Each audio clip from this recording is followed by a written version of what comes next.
Hi,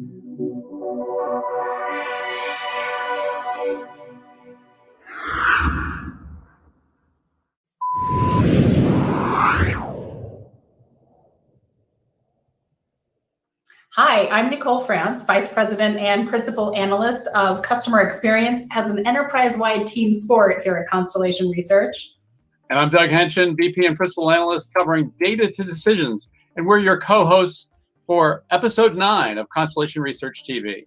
This is the enterprise technology show where Constellation Research's team takes you through the latest trends, news, and features that really matter most to enterprise companies. And speaking of that team, joining us later in the show will be our colleagues Holger Mueller, Ray Wang, and Liz Miller. That's right. Doug and I will start things off by recapping the latest in enterprise news. Then Holger will join Doug for Google Talk, a segment they'll use to cover the latest analyst briefings by the Google Cloud Platform. That was just last week. And we'll follow that up with Ray Wang in his Quark interview with Paul Doherty, Accenture's Group Chief Executive of Technology and Chief Technology Officer. And in our final segment, we're going to talk about customer data platforms with Liz, Nicole, and myself. We'll be busting some myths in a discussion we call CDP Fact or Fiction. But first, let's talk about the news. So, Nicole, what's been new in your world since our last episode of CRTV? Well, Doug, you and I both got to see Domo do it again. I think they were probably our pick for best virtual event last year. And I've got to say, I think they pulled it off again this year. Another great virtual event. Lots of energy, lots of substance, lots of customers, some good discussion. And I think what really came through for me is how extensively Domo, from an analytics perspective, is really working its way across the enterprise organizations that it's working with. It's becoming very much an operational tool, not just a source of insights, but something that's actually driving action and driving decision-making across companies. The other big thing for me, and it was a little bit of a surprise given Domo's heritage, is how small a factor marketing really seemed to play in a lot of what they were talking about. And I think it's probably a missed opportunity. You know, this is something that they have a lot of historical strength in, and it's an area that is increasingly tied to growth for a lot of organizations. So I expect to see them take a slightly different tack on that in the near term, but we'll wait and see. Yeah, maybe a little bit taken for granted, or a reputation they want to get beyond. Again, I give kudos to Josh James for really focusing on the customer, not these perfunctory Zoom interviews with customers, but he did a bunch of videos going on site with these customers. He clearly knows their names, spends time with them, understands them. It really projects customer centricity, where other vendors are, having these interviews and talking about how customer centric they are. For me, the key news points were their multi-cloud, embedded, and augmented BI announcements. The most important was really that multi-cloud, starting with Snowflake and Redshift. Domo runs on AWS and has long had a federated data access approach, but they needed better performance. And really, they had a customer on there from Trimble. They use Snowflake, and he talked about that. He talked about wanting to work with them on what they call the multi-cloud data fabric. This in the cloud data warehouse essentially becomes a node on the the Domo Adrenaline engine. Basic idea here is virtualized caching of data, I'm assuming. We didn't really get a deep dive. The other exciting announcement was their embedded announcement, something they called intelligent action. As Josh James put it, modern BI doesn't live in charts and graphs. It's really beyond that. It's where people do their work. And that's been something I've been writing and talking about for more than a year.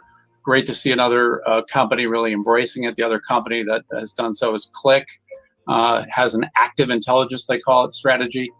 So good to see the idea of embedding intelligence at the point of decision.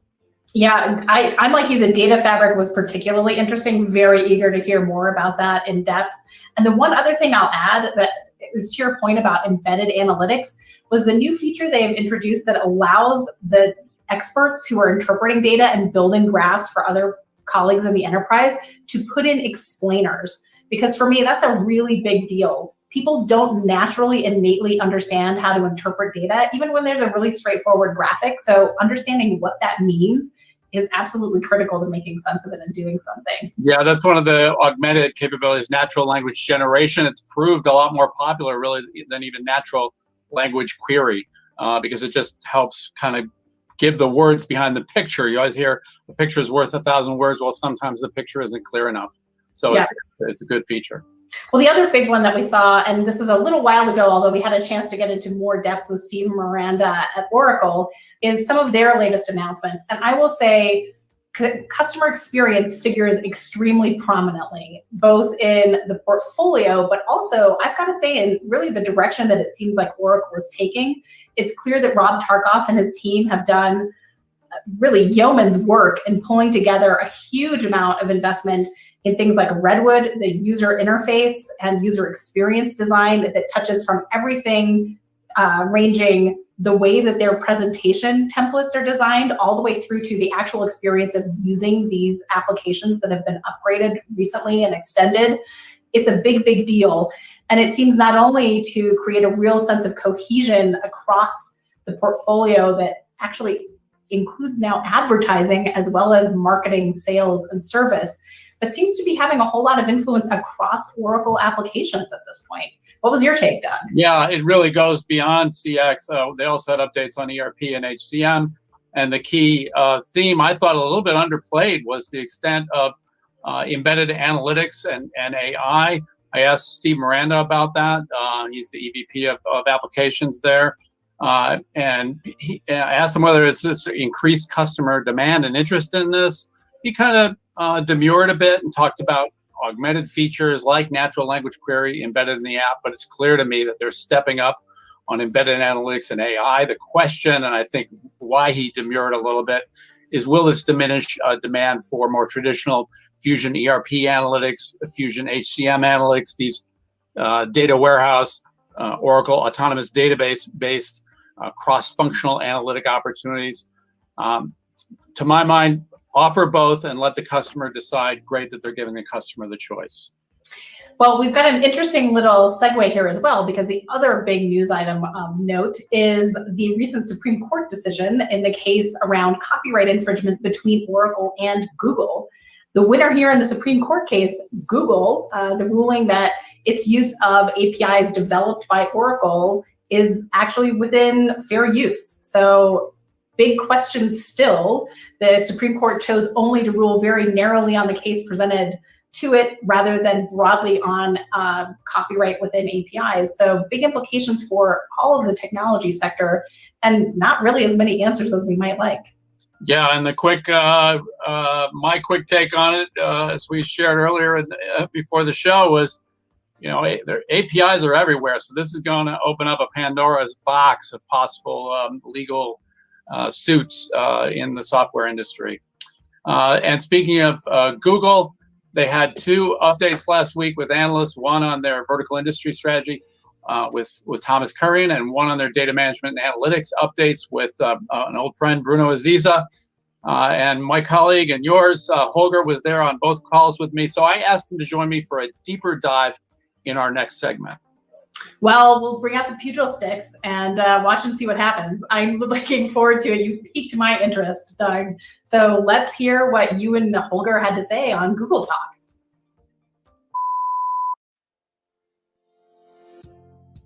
Hey there, it's Doug Henshin with Constellation Research, and I'm here with my colleague Holger Mueller, and we're here to talk about Google Cloud Platform, which held not one but two analyst briefings last week, one on vertical industry strategy and one on data and analytics.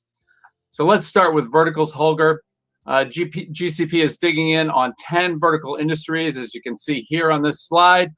And a key point is that they're going for transformation, not transactional applications, not even process improvement. They're trying to hinge off some key pivot points in industries like retail, the move to e-commerce, telecom, the move to edge computing, the auto industry, the move to e-vehicles. Holger, what was your take? Yeah, I mean, it was certainly a busy week from Google. By the way, nifty logo at the beginning, Doug. What's your favorite Google color? Red, green, yellow? I got to go with green.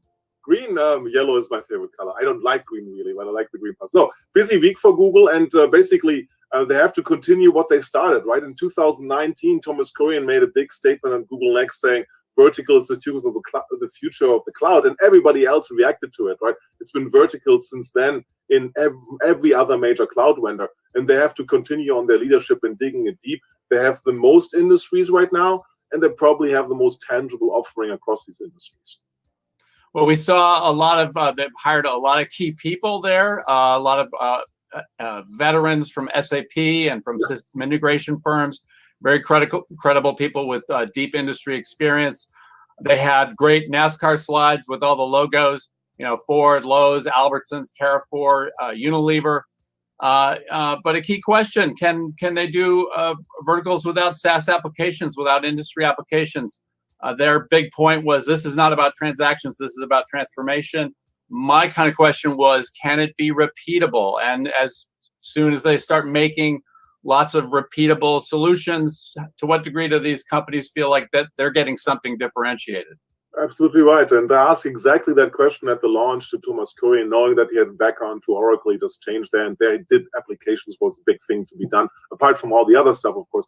And his perspective was, well, it's more about the newer applications. He was kind of like saying, look, the traditional transactional applications, they're getting commoditized, and which is a stab at his own industry, that traditional ones did not support certain industries well, like media, communications, and so on. And that's why he's saying that's where we build the new offerings for that.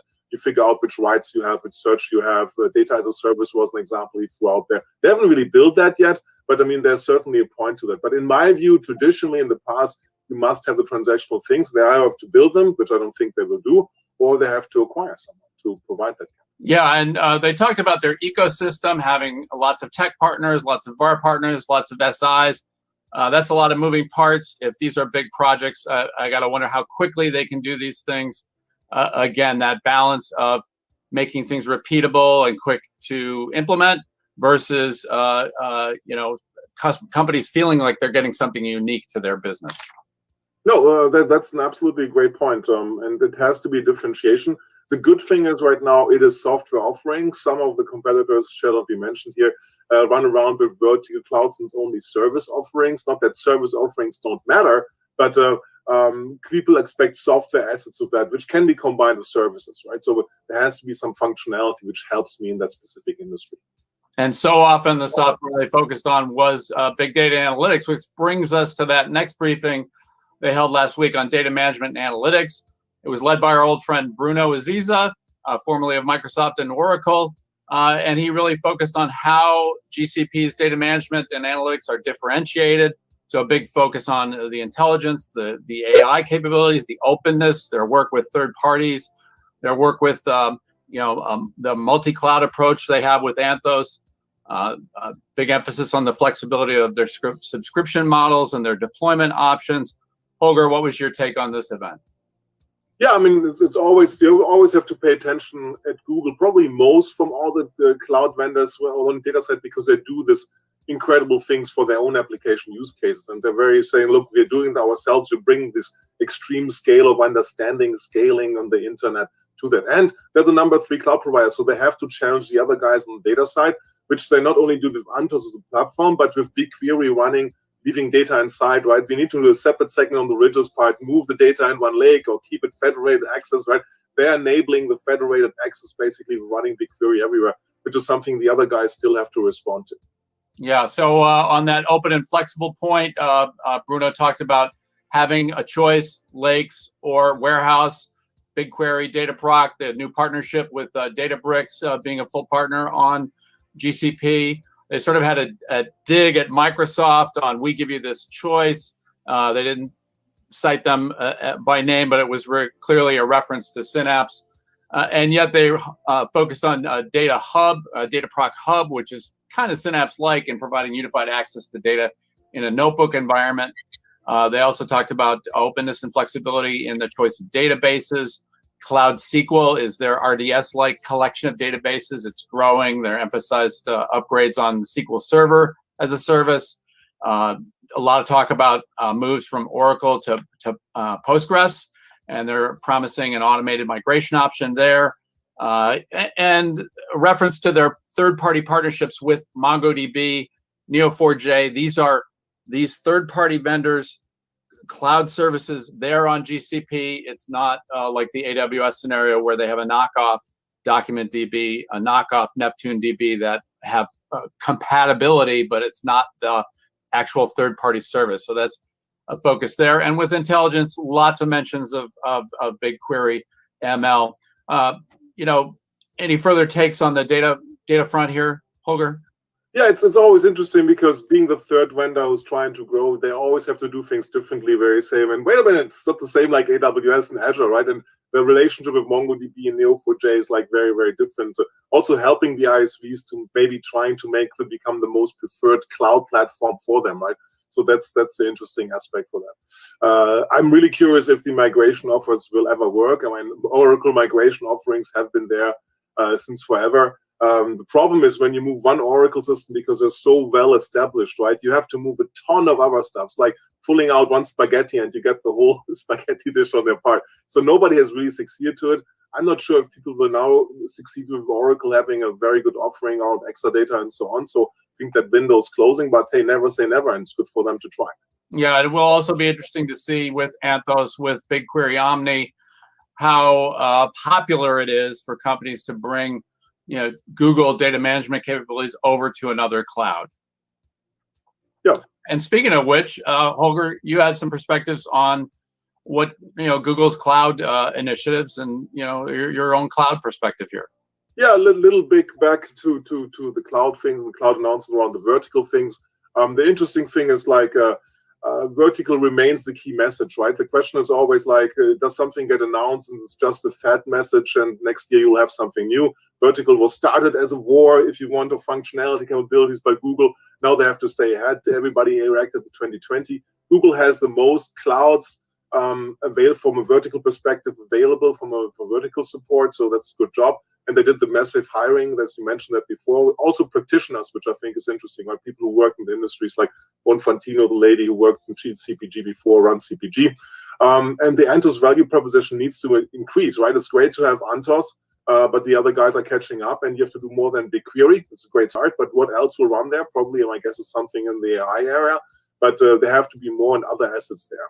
And then the big question you touched already on, can there be SaaS? I think there needs to be SaaS, but Google is on track and remains on track to lead with true software vertical offerings for the public cloud, which is a major feat and a good situation for them. Well, great. That's a lot to chew on. So that's a wrap on this episode of Google Talk. But they promised some big announcements for towards summer, towards the end of Q2. So stay tuned for another Google Talk on a future episode of CRTV. Thanks for having us, and this was fun, Doug, as always.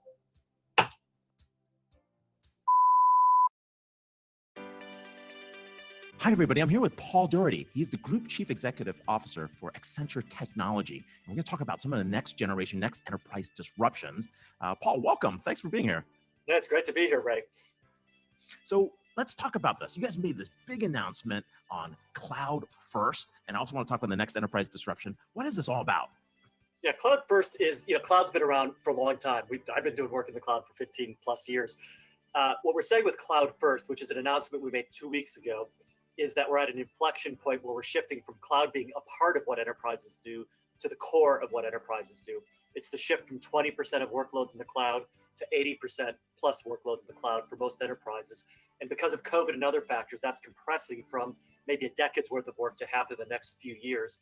That's why we announced Accenture Cloud First, 70,000 people, $3 billion with a B of investment, which is the biggest investment we've ever made, or that I know of in our industry, behind something like this, which speaks to the impact we see. And we're doing this to help our clients achieve that value more quickly. Cloud is the foundation for all digital transformation, but it's taken a long time. I mean, you said you've been in it 15 years. The cloud's been around 20 years and only 20% adoption. What's going on? What took everyone so long to get here? Well, it's been, it's come in stages. The first stage of adoption for a lot of companies was SaaS, and software as a service. They went out and did their Salesforce, Workday, SuccessFactors, whatever it might be. Then they started moving other workloads to the hyperscalers, and companies have achieved a lot of value. There's a lot of amazing innovation, but now it's moving the mission critical. It's the digital manufacturing. It's the reservation systems. It's the core banking that's moving to the cloud. And when you do that, you have to do it differently, which is what we're focused on with Cloud First. So all workloads, all types of transactions, all different types of data that's being moved around. And you need specialized people to do that, right? Especially cloud engineers or cloud architects. And not everybody has those. So that's kind of where you're headed. Yeah, no, and that's what I'd say. If I think about a big disruption going forward, which I know is a kind of a theme of a lot of this event and what you're doing, I would say the big disruption that's coming is architecture. Architecture matters, and the way you do it matters. And I think it's kind of go time in the era of architecture and architecture done right in IT. In the past technology, you could get the architecture a little bit wrong. You could do things a lot of different ways. You could piece together technology and it would work. Going forward, the architecture will differentiate companies. The way you build in the cloud, the way you get the 5 nines, whatever resilience that you need, the way you tee up the flexibility and innovation, the way you eliminate some of the legacy and some of the geological layers of legacy that you built through digital decoupling and other techniques matters. So architecture done right, I think is the fundamental disruption that's going to differentiate companies and drive a lot of business value as we go through this transition to the cloud, which I call the replatforming of global business for this next era we move into. And it's going to be an exciting time, a great time for technologists. You're right. It's everything from improving your I/O to getting your microservices granularity done at the right level to being able to orchestrate all that stuff. That's hot. Okay, what other new stuff is happening? You do tech vision all the time. We always talk about that. Any kind of highlights from there? Yeah, I think the real exciting thing to me is what's happening around experience and technologies that can change experience. So virtual reality is coming into its own. I just did a meeting with my top 30 leaders, and we hopped around to 5 different places in our labs and places in the world, all through HoloLens in that example. We're doing virtual reality for factory inspections for clients, many other examples. So changing and transforming the experience, creating new experiences for consumers as everybody gets more digital, through what we're experiencing through COVID, creating new digital experiences. So all those technologies coming together to drive that are interesting. And I think the other thing that's really getting interesting is edge and how we build out the edge in a lot of companies and in certain industries. And I think I view edge as really a part of the cloud architecture going forward, integrated in how you manage the cloud through public and hybrid cloud types of architectures. And edge is going to be, I think, a key part of that architecture, wave that I talked about a few minutes ago. Yeah, and you just updated the Tech Vision 2020, something about the eye and experience. Tell me a little bit more about that. Yeah, well, the eye and experience was saying that it's what's going to differentiate companies is creating unique experiences for customers. And that's going to be through AI-enabled experience. So I can give you, Ray, a different experience that I give someone else because I have, the right information that I've gotten in the appropriate way through trusted relationship with you, and can tailor the experience in the right manner. So eye and experience, the AI and me was another one of the trends we talked about in that vision, which is how do we really get the human plus machine right and create the AI applications that are going to really drive productivity and transform the way people work and help people learn and work faster, which is something we're very much focused on. Paul, this is the fastest 5 minutes in enterprise tech conferences. So sorry about that. But hey, you're going to stick around and be around to answer some questions in the speaker corner. So I will. Yes, I will. That'll be awesome. And talk about some of the things you guys have been doing to help people as well as in COVID. So thank you so much for being here. Thanks, Paul. Thanks, Ray. See you soon. Okay.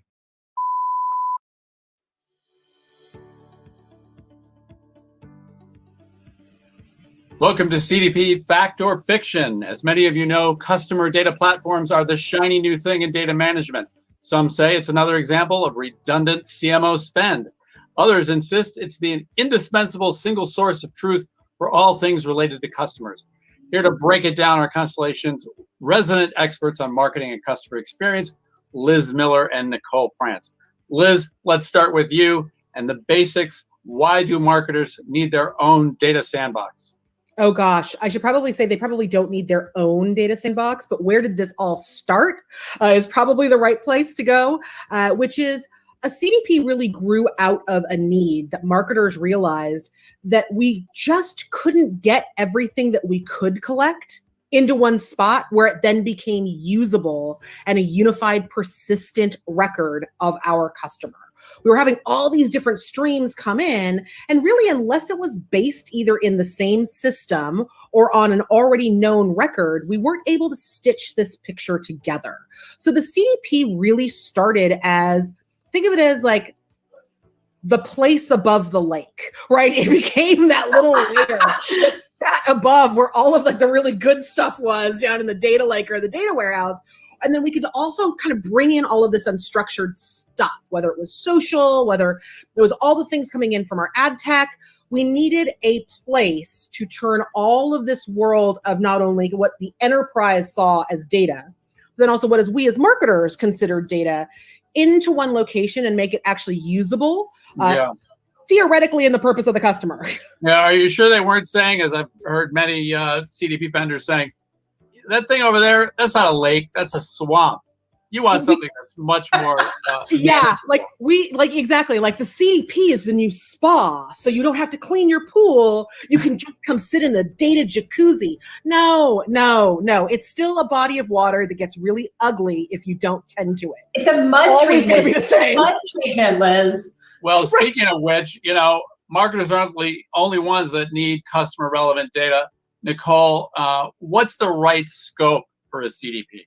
That is an endless piece of string question, Doug, but it's a very, very important one because the real question is, what are you trying to do with customer data? And I think part of the challenge that we've got with CDPs is, as Liz explained, they were developed largely to meet a need that existed in marketing, and it's a real need. It's the ability to very quickly and accurately get to a view of the customer that allows you to make decisions that also allow you to get some real insight into what matters to your customers, what they're doing, what their motivations are, and importantly, what they do when. What are the big prompts and what are the big triggers?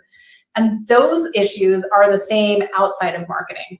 Because whether you're talking about salespeople or commerce sites that are trying to adapt to the buying behaviors of customers, or whether you're talking about customer service that's trying to provide timely and accurate resolution of customers' issues or answer their questions, all of this still depends on really knowing and understanding your data and your customers, most importantly, because you need a unified view of your customer that everybody across the organization can share.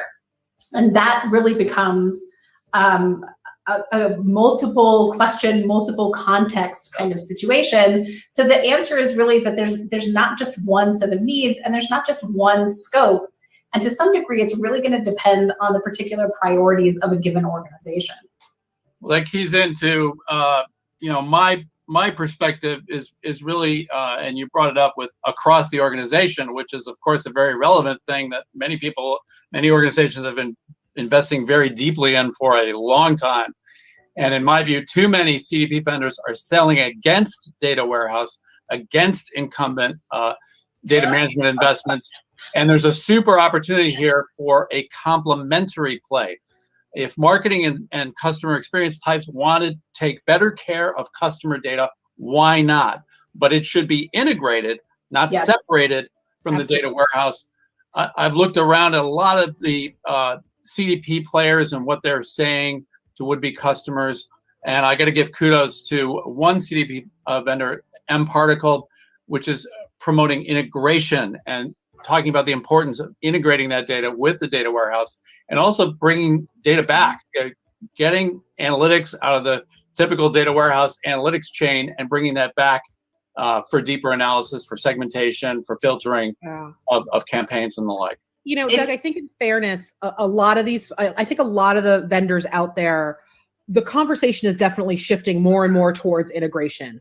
I think that there are still those players out there that are still trying to play into this narrative of marketing and IT can't possibly get along because marketing, you're so simple and you just love to color things, and IT is so confusing and they're the land of no. Like it's this weird, like bad Korean drama that they have suddenly built up, and it's just not the anime there. Right. Like it's like a telenovela Medicaid drama and it doesn't exist. Right. I think most CMOs and most CIOs I know that are out there are like, no, let's find this common ground so that you have a tool that's highly usable for the people who need it, not just a tool. And I think that's where kind of you're seeing really responsible vendors come up and talk about things like, hey, you still should be working hand in glove with your CIO to ensure that the data strategy that exists across the entire organization knows and understands why you need this CDP. How do you implement it so there's bi-directional responsibility?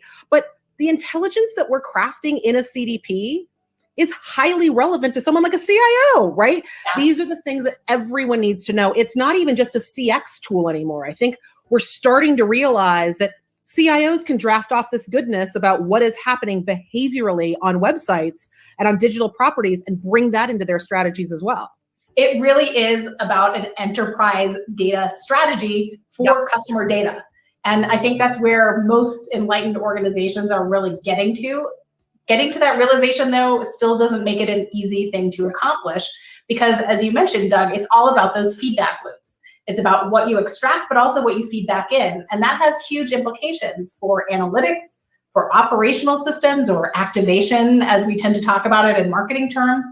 What we're really talking about is figuring out how to understand that core data architecture and infrastructure, but also what the tools are that we need to sit on top of that. And I think it's fair to say that as a concept, customer data platform makes sense, but it's not really even one market. There are so many different tools out there that are frankly designed to meet very different needs that all end up under this same heading. Yep. And they don't all do the same thing. So the question really becomes, what are your needs and how do those needs and priorities drive the kinds of tools and you're thinking about what really is going to get you to that customer data strategy, if you will, as opposed to, do I have a CDP on the checklist? And I think Liz and I probably both would violently agree that it's really much more about defining needs and understanding how those translate into the capabilities and tools that are going to best address it for your organization than a checkbox exercise. Yeah. Well, I guess the bottom line here is that the CDP concept has stuck. So no doubt we'll have another installment. We're stuck with it. Yeah, I know, right? Fact or Fiction. Liz and Nicole, that's all the time we have. So thanks very much for enlightening us. And stay tuned for that next edition of Fact or Fiction. Yeah, we're going to tie our boats up to your data lake, Doug, and we'll figure it out next time. Well, that's a wrap of episode 9 of Constellation Research TV. Now get set for our big 10th episode coming in 2 weeks' time. Woohoo! Episode 10, that's right. Join co-host Liz Miller and Holger Bueller on Wednesday, April 23rd at 9 a.m. Pacific time. And in the meantime, follow us on Twitter at ConstellationR and on LinkedIn, and follow the hashtag CRTV. That's all for now. Thanks for watching and have a great week.